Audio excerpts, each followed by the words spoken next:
Because it used to be like, he used to be like, well, what about this? And I'd be like, what about me? What about our time? Well, I need to find time for this. What about me? What about your kids? What about our family? There were seasons where we looked up, and because the schedule was so filled, we could go away on vacation maybe for 2 days, the whole year. And maybe 2 days here and 2 days there, and that was it. Because the schedule was so chaotic and so filled. And then we realized that that's not healthy. It's not something that you can replicate over and over again without getting burned out. How do you run full gospel? You run Mount Zion. You know, every time I see you with your family, your kids. It's because everything for me, you know, when I'm locked into my work, I'm locked in. When I'm locked into my family, I'm locked in, and I don't like to cross.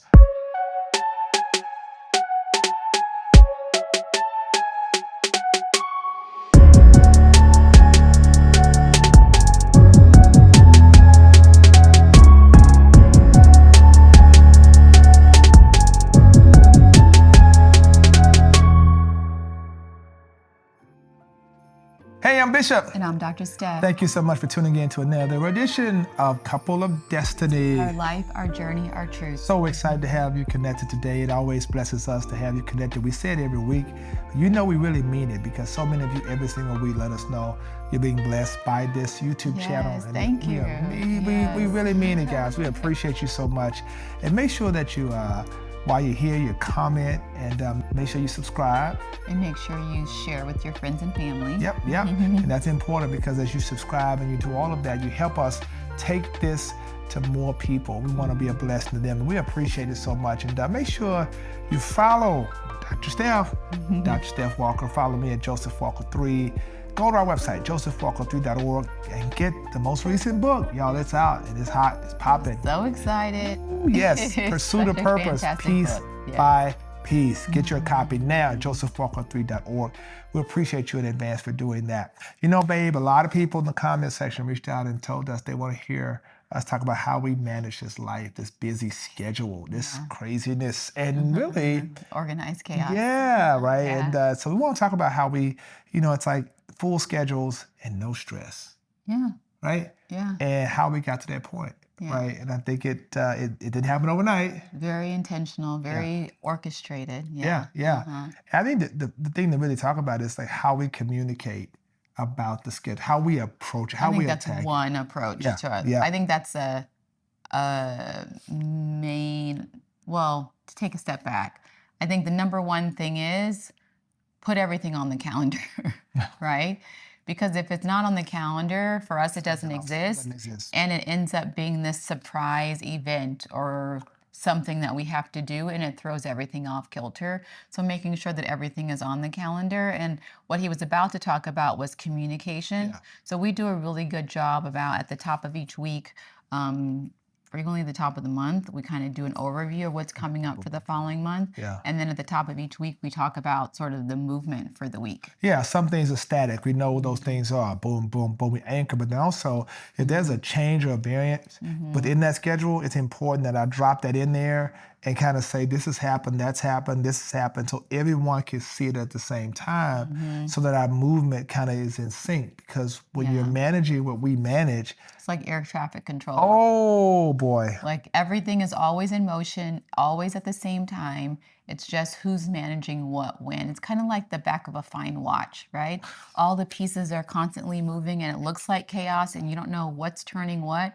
But the reality is, like, for us in our life, it's always in constant motion, but we are intentional about knowing who needs to be where, when, who's covering what, where are our gaps, what do we need to find a babysitter for this, or can we handle it ourselves? Do we need to bring in sort of backup? And it kind of looks like this, you know. In the morning we get up, and you know, everybody's moving. She's at the house so incredibly organized. So when the kids get up, they know exactly where things are supposed to be. That's important, because those are time savers. That closet for your clothes, nobody has to go back upstairs. You know exactly where everything is. You know, I've got breakfast on the table. We're ready to roll. We do that. We pray. Then we break huddle. I'm out the door with the kids, right? And then there's pickup time. And pickup time is where things kind of get a little bit crazy because one kid's going here, one kid's going there, but we divide and conquer. Sometimes, Sometimes, if he's in if town. I'm in town. If I'm not, she's like, "Ooh, super mom Well, what times I've 10." done Yeah. ahead of time also is make sure that the kids' activities are staggered. That's And important. so, yeah, and so I'll sign you up, but I'll make sure that I can do it by myself if I have to, right? And so if you need to be at basketball or football or whatever, maybe you have to be somewhere at 5:30, but Giovanni has to be be at ballet by 4:30. And so we're just making sure that whatever we're doing and whatever activities the kids are in, it works for everyone. Right. And I saw this somewhere where someone was like, you know, for our kids' activities and for our individual activities as parents, as adults, we do what's family centered. It's Yeah, not about good. you're the main character or you're the main character or you're the main character. The family is the main character. So whatever works for the family is what we do, right? And so, and that's what I said in terms of making sure like Giovanni can't do something if it makes Joseph not be able to do anything at all, right? He can't do something if it prohibits her from being able to do anything at all. And so it's kind of like just being a kind citizen. And so when you're creating this schedule and you're signing your kids up for various activities, and I know parents are not always in control, which is why, you know, thank God we've got each other. And hopefully if you by yourself that you have a village of people that you can rely on to help or what have you, but you do the best that you can in terms of the things that are static and the things that you can control. And the intentionality of that, the forethought, like when you're going through and you're picking these activities or saying, I want to sign my kid up for this, you're not just thinking about that one individual kid. You're thinking about the intersectionality between this movement and that movement. And my schedule and his schedule and church Who's gonna be in town? events and everything. Yeah, every single thing, you know, and I think that that's incredibly important because you have to be very intentional. The reason why we're not stressed out because we control the calendar, we don't let the calendar control us. Yeah. Right? And everything, you know, has a place and a space for that. And I think one of these is also important when you think about, for example, you know, the work schedule I have, the things I'm doing, the work schedule she has, the things she's doing. You think about like we have to have a block of time. Like it's important. Like when I drop those kids off, like my team knows they got me. They got me from like 7:30, 8 in the morning until 2. And I'm like all things doing what I'm doing. After that 2 o'clock time, it's like, okay, I pivoted, I'm shifting, I'm on daddy duty. I'm on support here. We're moving with the family. We're moving like that. And there may be things, don't get it wrong, that happen I can't control. Meeting here or there.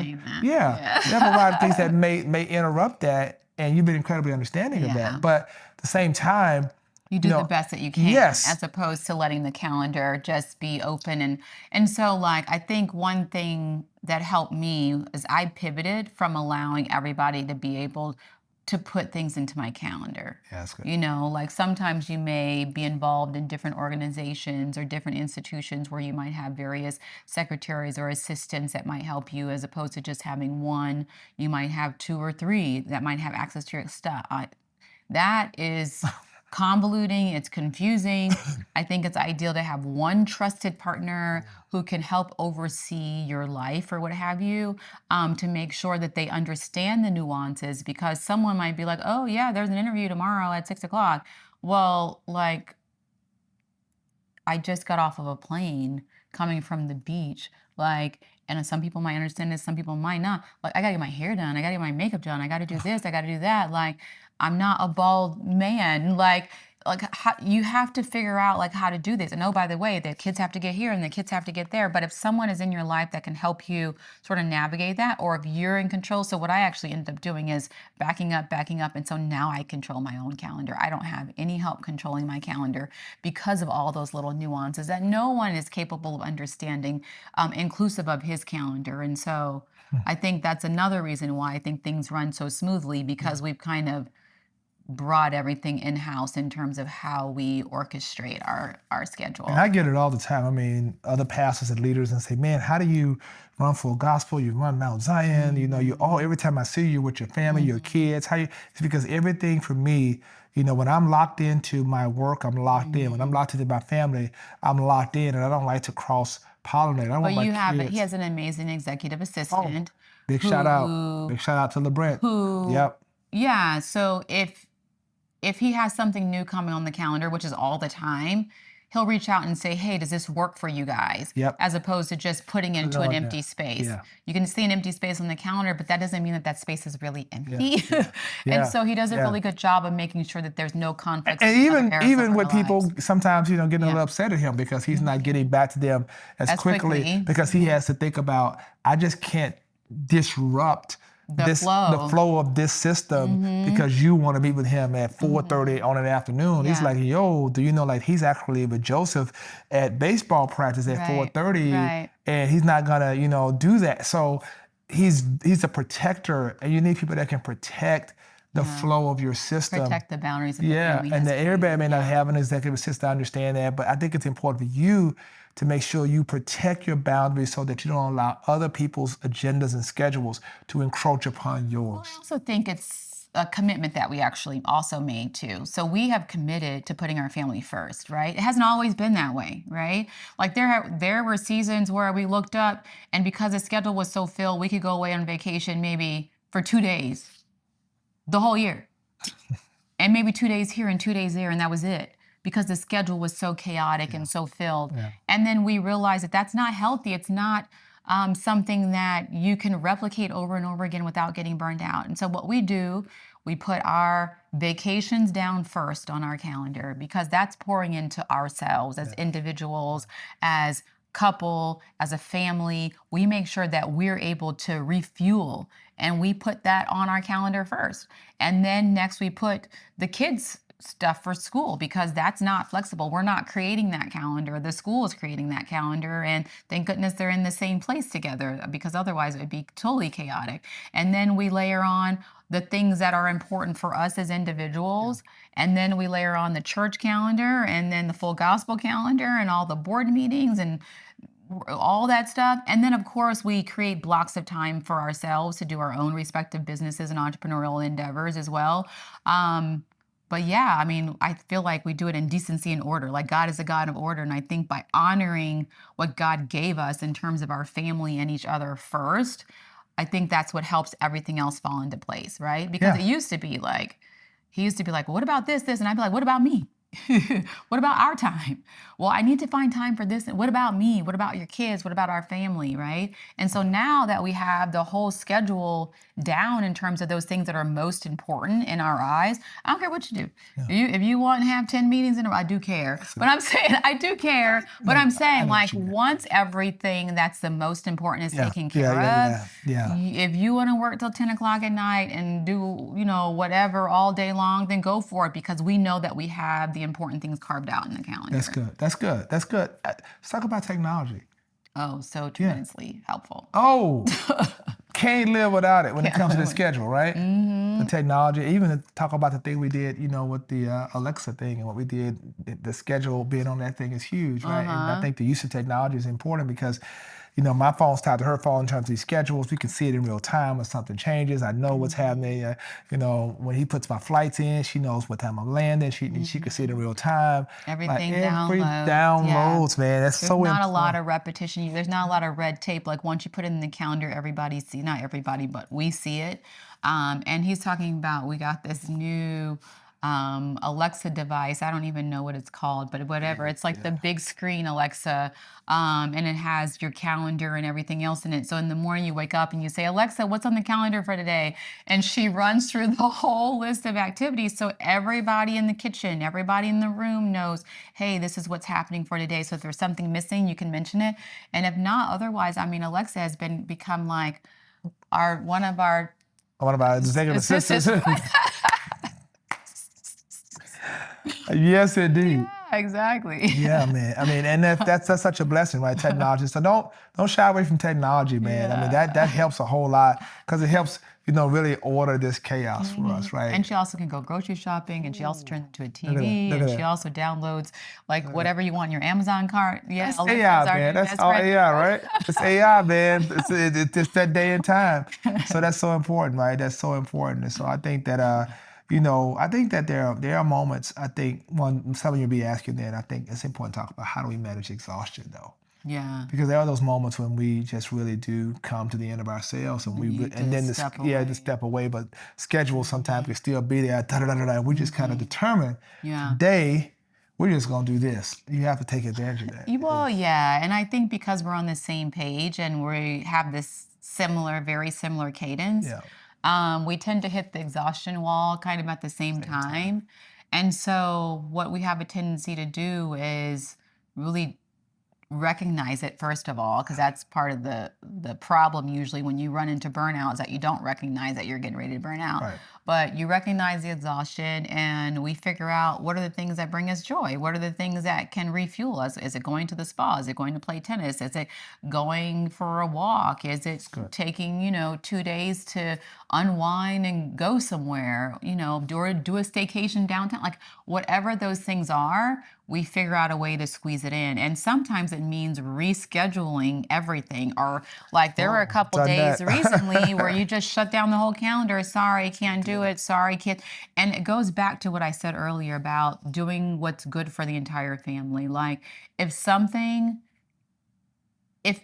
we're reaching a point where we're not mentally and physically and emotionally healthy, then that's okay to shut your kid's calendar down. You're not going to ballet today. You're not going to, basketball or baseball today. We're all going home and we're all resting and we're all hitting the reset button, and it's for the greater good of the community, of the family or what have you.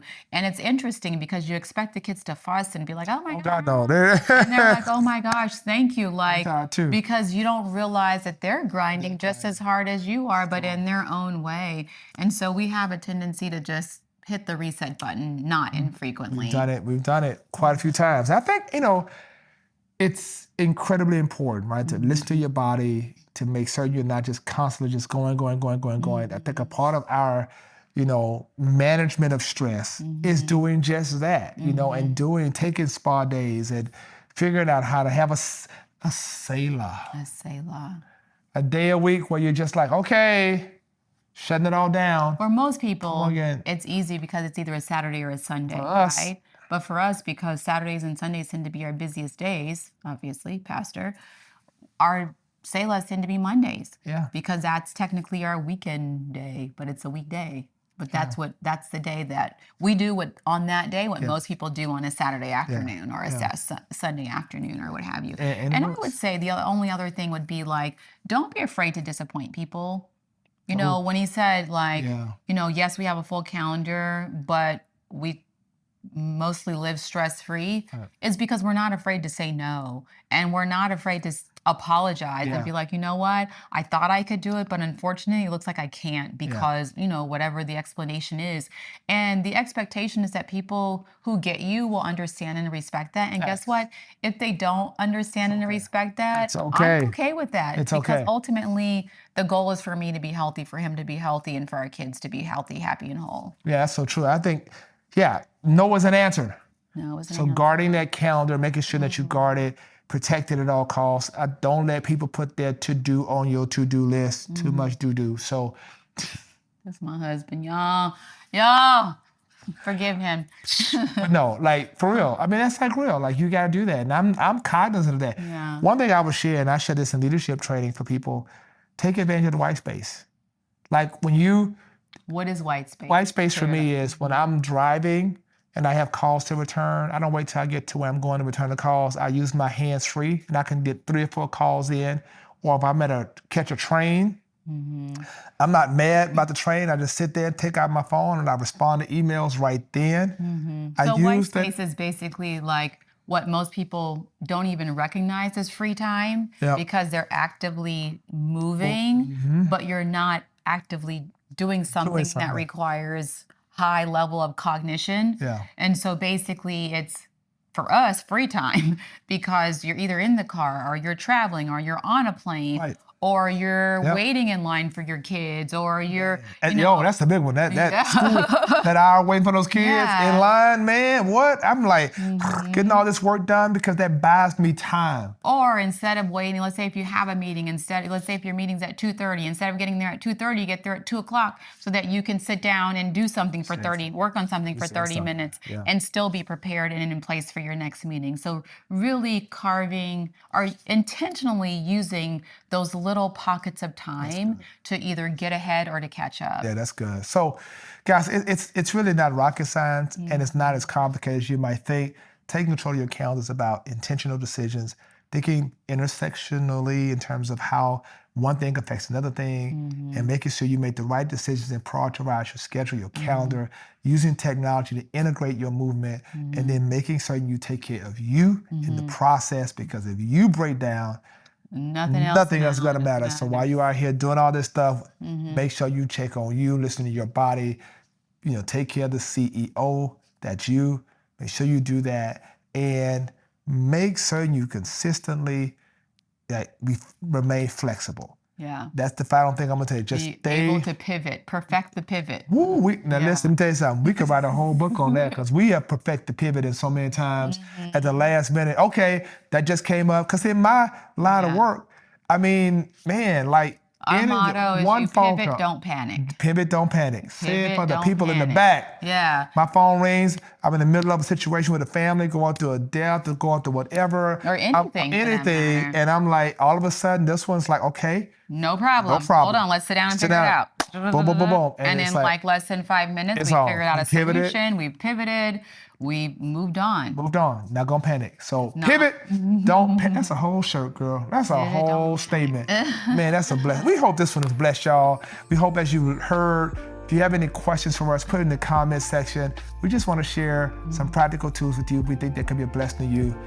Guard your time, man. Yeah. You don't get it back. Tick tock, tick tock. You don't get it back. Because we value the fact that you allowed us to occupy this time in your life, and I hope that it improves your time management. And if you have any tools or resources that you use that you find helpful, definitely download, put it on down there in the chat. Yep. I would love to hear it. We would love to learn. Maybe we'll incorporate it into our life. And if you have any further questions, definitely put those down below, and we'll see if we can incorporate them into another conversation. That'd be good, huh? Yeah. We appreciate you guys so much, man. Thank y'all again. I'm Bishop. And I'm Dr. Steph. Till next time. Hey, if you were impacted by this video in a positive way and it bless your life, hey, make sure you subscribe. And if you want to watch more videos like this, make sure you click here.